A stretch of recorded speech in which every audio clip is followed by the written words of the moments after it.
नमस्कार, मैं हूं अंकुर और आप देख रहे हैं सत्यहिंदी.com। अब एक नजर डाल लेते हैं अब तक की खबरों। भारतीय रुपया 2022 में सबसे खराब प्रदर्शन करने वाली एशियाई मुद्रा के रूप में रहा।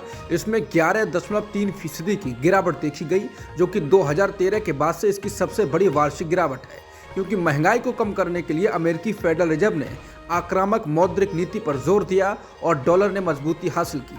भारतीय रुपया 2021 के अंत में अमेरिकी डॉलर के मुकाबले 74.33 के स्तर पर था, जो 2022 के अंत में अमेरिकी करेंसी के मुकाबले 82.72 के स्तर पर बंद हो गया।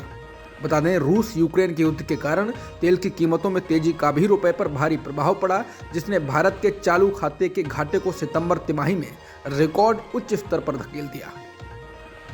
प्रधानमंत्री नरेंद्र मोदी की मां हीराबेन पंचतत्व में विलीन हो गई हैं। उनका शुक्रवार तड़के 3:30 पर निधन हो गया था। उनकी उम्र लगभग 100 साल की थी। कुछ दिन पहले स्वास्थ्य खराब होने की वजह से उन्हें अहमदाबाद के UN Mehta institute of cardiology and research centre में भर्ती कराया गया था, जहां उन्होंने अंतिम सांस ली। उनके निधन पर देश भर की तमाम शख्सियतों ने शोक जताया है। प्रधानमंत्री नरेंद्र मोदी अहमदाबाद पहुंचकर अपनी मां के अंतिम संस्कार में शामिल हुए। मां के निधन पर प्रधानमंत्री ने ट्वीट कर कहा कि शानदार शताब्दी का ईश्वर के चरणों में विराम। प्रधानमंत्री ने कहा कि जब वो अपनी मां से 100वें जन्मदिन पर मिले तो उन्होंने एक बात कही थी जो हमेशा याद रहती है, काम करो बुद्धि से और जीवन जियो शुद्धि से। प्रधानमंत्री नरेंद्र मोदी की मां के निधन पर देश भर की तमाम शख्सियतों ने कांग्रेस नेता राहुल गांधी ने कहा कि प्रधानमंत्री नरेंद्र मोदी जी की माताजी श्रीमती हीराबा के निधन का समाचार अत्यंत दुखद है। इस मुश्किल समय में मैं उन्हें और उनके परिजनों को अपनी गहरी संवेदनाएं और प्यार व्यक्त करता हूं। गृह मंत्री अमित शाह ने ट्वीट कर कहा कि हीराबा के स्वर्गवास की सूचना अत्यंत दुखद है। मां एक व्यक्ति के जीवन की पहली मित्र और गुरु होती है, जिसे खोने का दुख निसंदेह संसार का सबसे बड़ा दुख है। शाह ने ट्वीट कर कहा कि हीराबा ने जिन संघर्षों का सामना करते हुए परिवार का पालन पोषण किया, वो सभी के लिए एक आदर्श है। उनका त्यागपूर्ण तपस्वी जीवन सदा हमारी स्मृति में रहेगा। पूरा देश दुख की इस घड़ी में प्रधानमंत्री मोदी जी व उनके परिवार के साथ खड़ा है। करोड़ों लोगों की प्रार्थना आपके साथ है। कांग्रेस अध्यक्ष मल्लिकार्जुन खड़गे, रक्षा मंत्री राजनाथ सिंह, योगी आदित्यनाथ, अखिलेश यादव, मायावती, शरद पवार समेत सभी बड़े नेताओं ने दुख प्रकट किया है। इसके अलावा पाकिस्तान के, नेपाल के और बाकी देशों के राष्ट्राध्यक्षों ने भी पीएम मोदी की मां के निधन पर दुख जताया है। कांग्रेस के पूर्व नेता गुलाम नबी आजाद ने शुक्रवार को कांग्रेस में वापस लौटने की अटकल लगाने वाली खबरों को खारिज कर दिया, जिनमें कहा जा रहा था कि गुलाम नबी आजाद की कांग्रेस में एक वर्ग से बातचीत हो रही है। आजाद ने ट्वीट कर कहा कि कांग्रेस पार्टी में मेरे दोबारा शामिल होने के बारे में ANI संवाददाता द्वारा दायर की गई स्टोरी को देखकर मैं स्तब्ध हूं। दुर्भाग्य से इस तरह की खबरें कांग्रेस पार्टी में नेताओं के एक वर्ग द्वारा गढ़ी जा रही हैं और ऐसा सिर्फ मेरे नेताओं और समर्थकों का मनोबल गिराने के लिए किया जा रहा है। आजाद ने कहा कि मुझे कांग्रेस पार्टी और उसके नेतृत्व के खिलाफ कोई दुर्भावना नहीं है। हालांकि मैं उनसे अनुरोध करता हूं कि वो इन आदतन कहानीकारों को ऐसा करने से रोकें। एक बार फिर मैं इस बात पर जोर देना चाहूँगा कि ये कहानी पूरी तरह निराधार है। बता दें, आज़ाद की पार्टी के प्रमुख नेताओं समेत 126 से अधिक नेता उनका साथ छोड़ चुके हैं, जिसके बाद से ही आज़ाद को लेकर भी अटकलें लगने लगी। बीजेपी नेता उमा भारती क्या बीजेपी के लिए मुश्किलें खड़ी कर रही हैं? ये सवाल इसलिए है कि एक के बाद एक उनके बयान बीजेपी के लिए नुकसानदेह जान पड़ते हैं। मध्य प्रदेश के पूर्व मुख्यमंत्री कमलनाथ द्वारा राज्य में हनुमान मंदिर बनवाने के सवाल पर उमा भारती ने कहा कि भगवान राम और हनुमान की भक्ति पर बीजेपी का कॉपीराइट नहीं है। भगवान राम का भक्त कोई भी हो सकता है। भगवान राम और हनुमान बीजेपी के कार्यकर्ता नहीं हैं। जब भाजपा का अस्तित्व नहीं था, जब मुगल शासन था, अंग्रेजों का शासन था, तब भी भगवान राम और हनुमान थे। अगर हम भाजपा वालों ने ये भ्रम पाल लिया है कि जब हमने आंखें खोली तब सूरज चांद निकल आए, तो फिर यह हमारे लिए विनाशकारी साबित होगा। बता दें, इससे एक दिन पहले ही उन्होंने बीजेपी समर्थकों से कहा था कि उन्हें इधर उधर देखना चाहिए और यह तय करना चाहिए कि किस पार्टी को वोट देना है। वो शराबबंदी की मांग को लेकर भी शिवराज सिंह चौहान सरकार को घेर रही हैं। हाल ही में उन्होंने मध्य प्रदेश में शराब पर पूरी तरह से प्रतिबंध लगाने की मांग करते हुए शराब की एक दुकान पर पत्थर फेंका था। मध्य प्रदेश में छिंदवाड़ा जिले के सिमरिया में कमलनाथ द्वारा बनवाए गए हनुमान मंदिर पर पहुंची पूर्व मुख्यमंत्री उमा भारती ने कहा, हम कभी भी ये भ्रम ना पालें कि सारा हिंदू समाज हमारा वोटर होगा। नहीं हो सकता है। उनकी अपनी आस्था होगी। क्या सारा हिंदू समाज हमारा वोटर है? भले ही हमने राम मंदिर का निर्माण किया हो। उन्होंने आगे कहा, हिमाचल में हम नहीं जीत पाए तो क्या वो अहिंदू थे जिन्होंने हमें वोट नहीं दिया?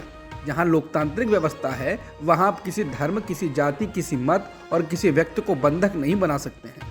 यही बात मोदी जी ने भी कही है और उन्होंने स्पष्ट कहा कि विपक्ष को बहुत मजबूत रहना चाहिए। बिहार सरकार के विमान खरीदने के फैसले को लेकर बीजेपी नीतीश सरकार पर हमलावर है। इस बीच बिहार के डिप्टी सीएम और आरजेडी नेता तेजस्वी यादव ने इसको लेकर जवाब दिया। तेजस्वी यादव ने कहा कि अब तक हम लोग किराए पर प्लेन लेते थे, बिहार के पास अपना प्लेन क्यों नहीं होना चाहिए?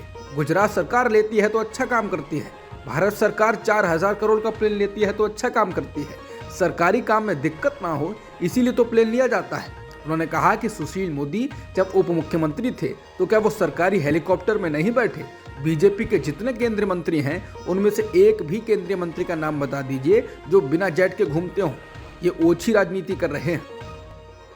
पूर्व केंद्रीय मंत्री और केरल से कांग्रेस के सांसद शशि थरूर ने कहा है कि भारत जोड़ो यात्रा कामयाब रही है और इसे देश भर में लोगों का अच्छा खासा समर्थन भी मिला है। लेकिन उन्होंने इसके साथ ये भी कहा है कि इस समर्थन को वोटों में बदलना एक चुनौती है।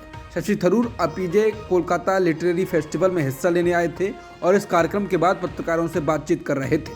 थरूर ने कहा कि भारत जोड़ो यात्रा जहां से भी गुजरी है इसने लोगों का ध्यान अपनी ओर खींचा है, लेकिन अब इसे वोटों में बदलना अगली चुनौती है और ऐसा अपने आप नहीं होगा। थरूर ने कहा कि जो लोग परंपरागत रूप से कांग्रेस से नहीं जुड़े हैं वो आगे आए और उन्होंने भारत जोड़ो यात्रा को अपना समर्थन दिया और ये निश्चित रूप से बेहद उत्साहजनक है। आंध्र प्रदेश के पूर्व मुख्यमंत्री चंद्रबाबू नायडू के बेटे नारा लोकेश 4000 किलोमीटर की पदयात्रा शुरू करने जा रहे हैं। बता दें कि आंध्र प्रदेश में अप्रैल 2024 में विधानसभा के चुनाव होने हैं और उससे पहले नारा लोकेश इस पदयात्रा के जरिए तेलुगु देशम पार्टी के कार्यकर्ताओं और विशेषकर युवाओं को पार्टी से जोड़ने की कोशिश करेंगे। ये पदयात्रा 27 जनवरी से शुरू होगी और 400 दिन तक चलेगी। बता दें साल 2019 में वाईएसआर कांग्रेस ने टीडीपी को सत्ता से बाहर कर दिया था। तब हुए चुनाव में 175 सीटों वाली आंध्र प्रदेश की विधानसभा में वाईएसआर कांग्रेस को 151 सीटों पर जीत मिली थी, जबकि एन चंद्रबाबू नायडू की टीडीपी को सिर्फ 23 सीटों पर जीत मिली थी। यह टीडीपी का बेहद खराब प्रदर्शन था क्योंकि 2014 के विधानसभा चुनाव में उसे 102 सीटों पर जीत मिली थी, लेकिन 2019 में ये बुरी तरह पिछड़ गई थी।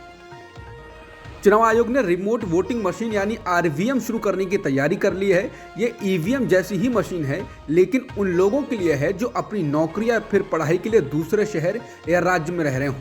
यानी आपको वोट डालने के लिए अपने घर जाने की जरूरत नहीं पड़ेगी, आप इसके माध्यम से जहां रह रहे हैं वहीं से वोट डाल सकेंगे। लेकिन ईवीएम को लेकर उठते रहे सवालों के बीच इसके आने को लेकर भी सवाल उठने लगे हैं। कांग्रेस ने प्रवासी वोटरों के लिए लाए जा रहे रिमोट इलेक्ट्रॉनिक वोटिंग मशीन के शुरुआती मॉडल पर चुनाव आयोग से कई सवाल किए। कांग्रेस नेता जयराम रमेश ने गुरुवार को कांग्रेस का आधिकारिक बयान जारी किया। इसमें लिखा, हाल के गुजरात विधानसभा चुनाव की घोषणा में निर्वाचन आयोग ने इसलिए देरी कर दी ताकि प्रधानमंत्री मोदी चुनावी अभियान कर सके। इससे पीएम मोदी को वोटिंग वाले दिन रोड शो करने की अनुमति देकर मॉडल कोड ऑफ कंडक्ट का उल्लंघन करने का मौका दे दिया गया। कांग्रेस ने कहा कि साल 2022 में हुए गुजरात विधानसभा चुनाव में संदेहास्पद वोटिंग हुई, जिसमें आखिरी घंटे में 10 से 12% लोगों ने वोटिंग की। मतलब एक मतदाता ने मतदान करने में 25 से 30 सेकंड लिए, जो कि असंभव है।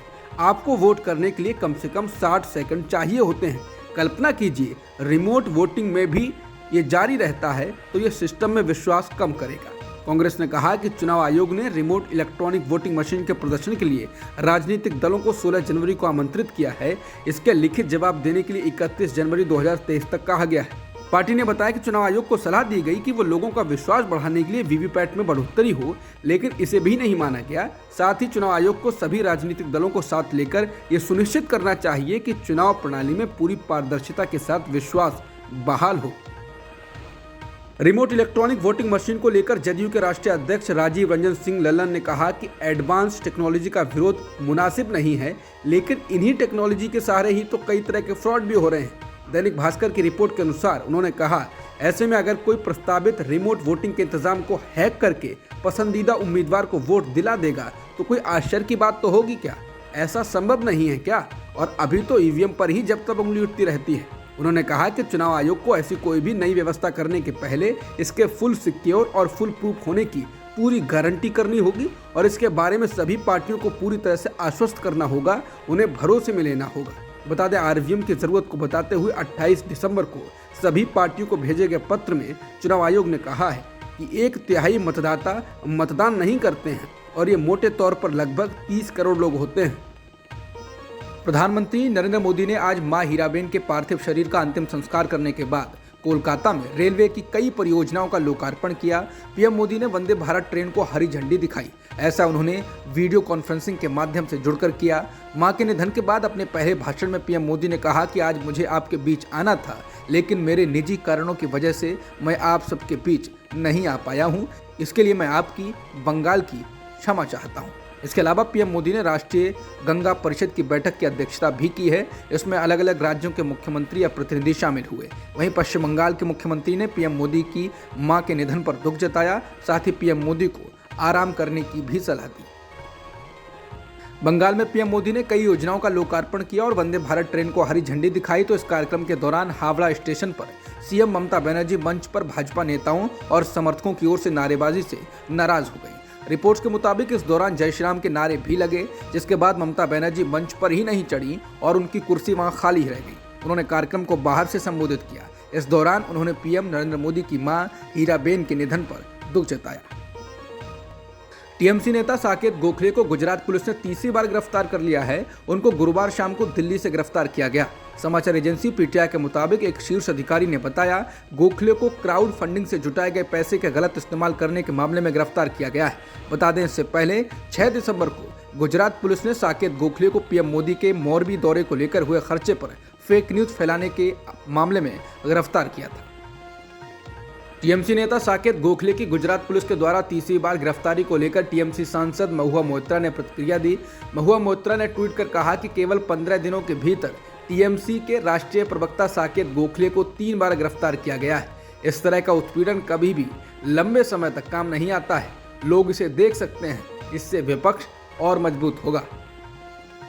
क्रिकेटर ऋषभ पंत की कार दिल्ली से उत्तराखंड जाते वक्त दुर्घटनाग्रस्त हो गई है। उत्तराखंड के डीजीपी अशोक कुमार ने इंडिया टुडे को बताया कि ऋषभ पंत की बीएमडब्ल्यू कार रुड़की में नारसन बॉर्डर के पास डिवाइडर से टकरा गई और उसके बाद इसमें आग लग गई। ये दुर्घटना सुबह 5:30 के आसपास हुई है। डॉक्टर्स के मुताबिक ऋषभ पंत के सिर और पांव में चोट आई है।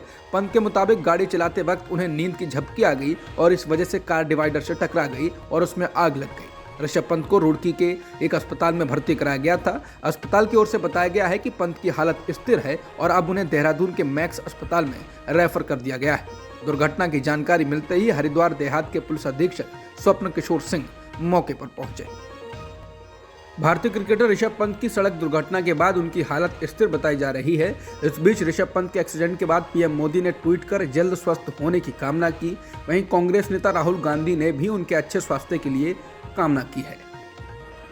म्यांमार की एक अदालत ने शुक्रवार को भ्रष्टाचार के आरोप में आंग सान सू की को 7 साल की जेल की सजा सुनाई। इस सजा के बाद उनकी कुल जेल की समय सीमा 33 साल हो गई। फरवरी 2021 में तख्तापलट में सेना द्वारा उनकी सरकार को अपदस्थ करने के बाद से ही लोकतांत्रिक रूप से निर्वाचित नेता नजरबंद है। तब से उन्हें 19 आरोपों पर 18 महीने तक मुकदमों का सामना किया है। मानवाधिकार समूह इन मुकदमों को एक दिखावा कहते हैं। अब तक की खबरों में इतना ही। बाकी खबरों के लिए बने रहिए सत्यहिंदी.com के साथ।